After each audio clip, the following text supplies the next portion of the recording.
ಅಷ್ಟಲಕ್ಷ್ಮಿಯರ ಬಗ್ಗೆ ನಮ್ಮ ಹಿರಿಯರು ಹೇಳಿರೋ ಒಂದು ವೈಜ್ಞಾನಿಕವಾದ ಸಾರಾಂಶ. ಮೊದಲನೇದಾಗಿ ಆದಿಲಕ್ಷ್ಮಿ, ನಂತರ ಧಾನ್ಯಲಕ್ಷ್ಮಿ. ಎಷ್ಟೇ ಹಣ ಇದ್ರೂ ರೈತರು ಬೆಳೆ ಬೆಳೀಲಿಲ್ಲ ಅಂದರೆ, ಧಾನ್ಯಗಳು ಸಿರಿಧಾನ್ಯಗಳು ಇಲ್ದಿದ್ರೆ ನಾವು ಏನು ತಿನ್ನಬೇಕು ಅಲ್ವಾ? ಹಸಿವಿಗೆ ಅನ್ನವಿಲ್ಲದೆ ಚಿನ್ನವನು ತಿನ್ನಲು ಸಾಧ್ಯವೇನು. ಆಮೇಲೆ ಧೈರ್ಯಲಕ್ಷ್ಮಿ. ಧೈರ್ಯ ಅನ್ನೋದು ಒಂದು ಕಾರ್ಗೆ ಇಂಧನ ಇದ್ದಂಗೆ. ಭಯಂಕರ ದೊಡ್ಡ ಫೆರಾರಿ ಕಾರೇ ಇರ್ಬೋದು, ಯಾವುದೇ ಇರ್ಬೋದು, ಅದರಲ್ಲಿ ಪೆಟ್ರೋಲು ಡೀಸಲು ಇಲ್ಲ ಅಂದರೆ ಕಾರ್ ಮುಂದಕ್ಕೆ ಹೋಗಲ್ಲ ಅಲ್ವಾ? ಎಲ್ಲ ಗಿಮ್ಮು ಮಾಡಿ ಸಕ್ಕತ್ತಾಗಿ ಬಾಡಿ ಬಿಲ್ಡ್ ಮಾಡಿಕೊಂಡು ಸಣ್ಣ ಇರುವೆ ಕಂಡು ಎದುರ್ಕೊಂಡು ಹೋದರೆ ಏನಿದ್ದು ಏನು ಪ್ರಯೋಜನ ಆಗಿಲ್ಲ. ಸೊ ಹಾಗಾಗಿ ಧೈರ್ಯಲಕ್ಷ್ಮಿ ತುಂಬ ಇಂಪಾರ್ಟೆಂಟು. ಆಮೇಲೆ ಗಜಲಕ್ಷ್ಮಿ. ಬರೀ ಧೈರ್ಯ ಇಟ್ಕೊಂಡ್ಬಿಟ್ಟು ಮೈಯಲ್ಲಿ ಬಲ ಅನ್ನೋದು ಇಲ್ಲದೆ ಇದ್ರೂ ಕೂಡ ತುಂಬಾ ಕಷ್ಟ ಲೈಫು ಅಲ್ವಾ? ಹಾಗಾಗಿ ಆನೆಯಂಥ ಬಲ, ಆನೆಯಂಥ ಸಾಮರ್ಥ್ಯ ಇರಬೇಕು, ಆ ಗಾಂಭೀರ್ಯ ಇರಬೇಕು ಅಂತ ಹೇಳಿದ್ದಾರೆ. ಆಮೇಲೆ ಇದೆಲ್ಲ ಇದ್ಬಿಟ್ಟು ಸಂತಾನ ಲಕ್ಷ್ಮಿಯ ಕೃಪೆ ಇಲ್ಲ ಅಂದರೆ ಪ್ರಪಂಚ ಮುಂದುವರಿಯೋದು ಹೇಗೆ?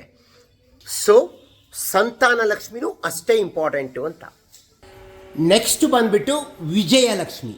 ಭಗವದ್ಗೀತೆಯಲ್ಲಿ ಶ್ರೀಕೃಷ್ಣ ಪರಮಾತ್ಮ ಅವರು ಹೇಳಿದ ಪ್ರಕಾರ ಕರ್ಮ ಮಾಡೋದಷ್ಟೇ ನಮ್ಮ ಕೈಯಲ್ಲಿರೋದು, ಅದು ಫಲಾನುಫಲ ದೇವ್ರಿಗೆ ಬಿಟ್ಟೋದು.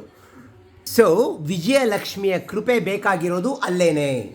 ನಮ್ಮ ಕೆಲಸ ನಾವು ಕರೆಕ್ಟಾಗಿ ಮಾಡಿದ್ರೆ ನಾವು ಗೆಲ್ತೀವೋ ಸೋಲ್ತೀವೋ ಅನ್ನೋ ಹೆದರಿಕೆ ಇಲ್ಲದೆ ಇದ್ರೆ, ಉಳಿದಿದ್ದನ್ನೆಲ್ಲ ನಾವು ಭಗವಂತನಿಗೆ ಅರ್ಪಿಸಿದ್ರೆ ನಾವು ಗೆಲ್ತೀವಿ ಅಂತ ವಿಜಯಲಕ್ಷ್ಮಿಯ ಸಂಕೇತ. ನೆಕ್ಸ್ಟ್ ಬರೋದು ವಿದ್ಯಾಲಕ್ಷ್ಮಿ. ಅಂದರೆ ಯಾವ್ಯಾವ ಸಿಚುವೇಶನ್ನ ಲೈಫಲ್ಲಿ ಹೇಗೆ ಹ್ಯಾಂಡಲ್ ಮಾಡ್ತೀವಿ ಅಂತಂದ್ಬಿಟ್ಟು ಆ ಸಮಯ ಪ್ರಜ್ಞೆ, ಆ ಪ್ರಾಕ್ಟಿಕಾಲಿಟಿ, ಆ ಪ್ರೆಸೆನ್ಸ್ ಆಫ್ ಮೈಂಡ್. ವಿದ್ಯೆ ಅಂದ ತಕ್ಷಣ ದೊಡ್ಡ ದೊಡ್ಡ ಡಿಗ್ರಿಗಳು, ಸರ್ಟಿಫಿಕೇಟ್ಗಳು ಅದೇ ಅಂತ ಏನಲ್ಲ, ಬುದ್ಧಿ, ಸಾಮಾನ್ಯವಾಗಿ ಬುದ್ಧಿ, ವಿದ್ಯೆ ಇದು. ಸೊ ವಿದ್ಯಾಲಕ್ಷ್ಮಿಯ ಕೃಪೆ ಇರಲೇಬೇಕು. ನೆಕ್ಸ್ಟು ಧನಲಕ್ಷ್ಮಿ.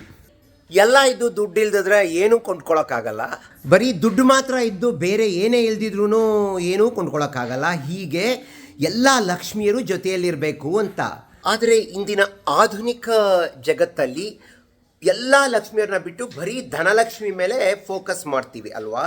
ಅದಕ್ಕೆ ಸ್ಟ್ರೆಸ್ಸು, ಅದು ಉಳಿದಿದ್ದನ್ನೆಲ್ಲ ಕಳ್ಕೊಳ್ಳೋದು. ಅದೆಲ್ಲದ್ರ ಬದಲು ಅಷ್ಟಲಕ್ಷ್ಮಿಯರ ಮೇಲೆ ಫೋಕಸ್ ಮಾಡಿದಾಗ ಅದು ಒಂದು ಜೀವನ ಒಂದು ಹೊಲಿಸ್ಟಿಕ್ ಆಗಿ ಎಲ್ಲ ಕಡೆಯಿಂದನೂ ಇಂಪ್ರೂವ್ ಆಗಲಿಕ್ಕೆ ಸಹಾಯ ಆಗುತ್ತೆ ಅಂತ ಹೇಳಿರೋದು ಹಿರಿಯರು. ಈ ವರಮಹಾಲಕ್ಷ್ಮಿ ಹಬ್ಬದ ದಿವಸ ಎಲ್ಲರಿಗೂ ಅಷ್ಟೈಶ್ವರ್ಯ ಪ್ರಾಪ್ತಿಯಾಗಲಿ ಅಂತ ಬೇಡ್ಕೊಳ್ತೇನೆ.